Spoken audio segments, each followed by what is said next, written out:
केंद्रीय गृह एवं सहकारिता मंत्री श्री अमित शाह ने गुजरात की राजधानी गांधीनगर में गुजरात बायोटेक्नोलॉजी रिसर्च सेंटर की BSL-4 बायो कंटेनमेंट फैसिलिटी का शिलान्यास किया। इस अवसर पर गुजरात के मुख्यमंत्री भूपेंद्र पटेल, उप मुख्यमंत्री हर्ष संघवी सहित अन्य गणमान्य व्यक्ति उपस्थित रहे।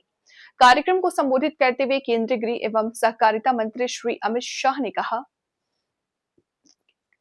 प्रधानमंत्री श्री नरेंद्र मोदी जी के नेतृत्व में आज गुजरात धरती से हम भारत की स्वास्थ्य सुरक्षा, बायोसेफ्टी और बायोटेक के विकास के लिए नए युग की शुरुआत कर रहे हैं। उन्होंने BSL-4 बायो कंटेनमेंट फैसिलिटी के शिलान्यास से आगामी दिनों में समग्र भारत के लिए स्वास्थ्य क्षेत्र का एक मजबूत सुरक्षा कवच बनाकर उभरेगा।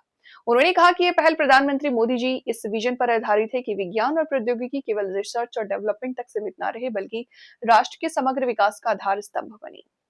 अब ये फैसिलिटी बनने से इसमें इस क्षेत्र के काम करने वाले युवाओं को एक नया मौका भी मिलेगा और भारत इस क्षेत्र में बहुत अच्छे तरीके से आगे निकल पाएगा, इसका मुझे विश्वास है। यह सुविधा वैज्ञानिकों को अत्यंत संक्रमणात्मक और घातक वायरस पर एकदम सुरक्षित वातावरण में संशोधन करने की एक प्रकार से प्लेटफॉर्म यहां पर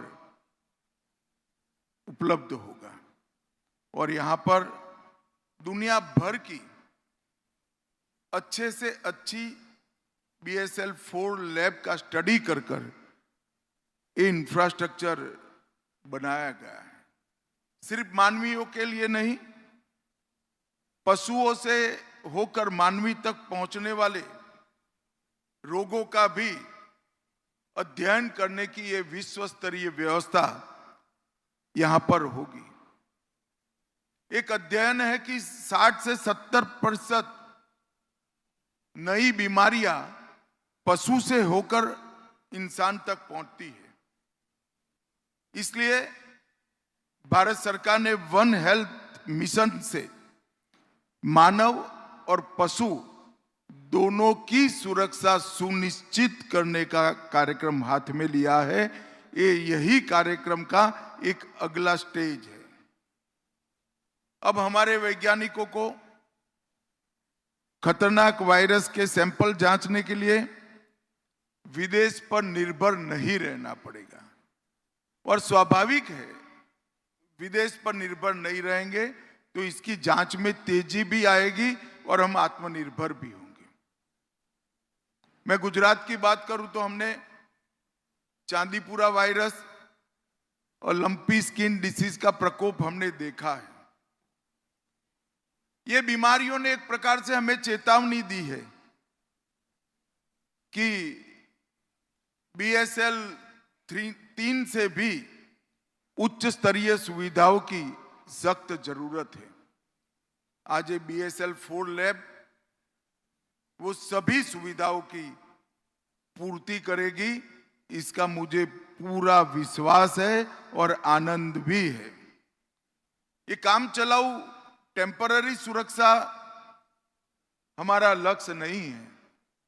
हम एक प्रकार से रिसर्च बेस्ड परमानेंट सुरक्षा चाहते हैं। इसीलिए ये लैब हमारी सभी रिक्वायरमेंट्स को पूरा करेगी, इसका मुझे विश्वास है। मित्रों, विगत 11 साल में बायोटेक्नोलॉजी के क्षेत्र में अभूतपूर्व विकास हुआ है। बायोटेक क्षेत्र में हमें काफी सफलता मिली। यहां जो स्टूडेंट्स बैठे हैं, साइंटिस्ट बैठे हैं, इंडस्ट्रियलिस्ट बैठे हैं, उनको मैं बताना चाहता हूं ये क्षेत्र के अंदर बहुत बड़ा पोटेंशियल है। 2014 में भारत की बायो इकोनॉमी $10 बिलियन थी। मेरी बात ध्यान से सुनना और विशेषकर विद्यार्थी सुने। 2014 में भारत की बायो इकोनॉमी $10 बिलियन की थी और 24 के फाइनेंशियल ईयर समाप्त होने के साथ ही ये 166 बिलियन डॉलर को क्रॉस कर रही। एक 10 साल के अंदर 17 गुना विकास, ये बताता है कि भारत के युवा कर सकते हैं, भारत के उद्योगपति भी कर सकते हैं। जरूरत इनको इंफ्रास्ट्रक्चर प्रोवाइड करने की है, शासन का समर्थन उनको प्राप्त हो, इसकी जरूरत है। मैं इसको और डिटेल में बताना चाहता हूं मित्रों। 2014 में बायोटेक क्षेत्र में काम करने वाले स्टार्टअप की संख्या 500 से कम थी। वो वेरी करती थी 400 और 500 के बीच में। और 2025 में बायोटेक स्टार्टअप की संख्या 10,000 क्रॉस कर चुकी है। 10,000 क्रॉस। बायो इंक्यूबेटर्स 2000 में 6 थे, 25 में 95 हो चुके। इंक्यूबेशन स्पेस हमारे पास 60,000 वर्ग फुट थी, 60,000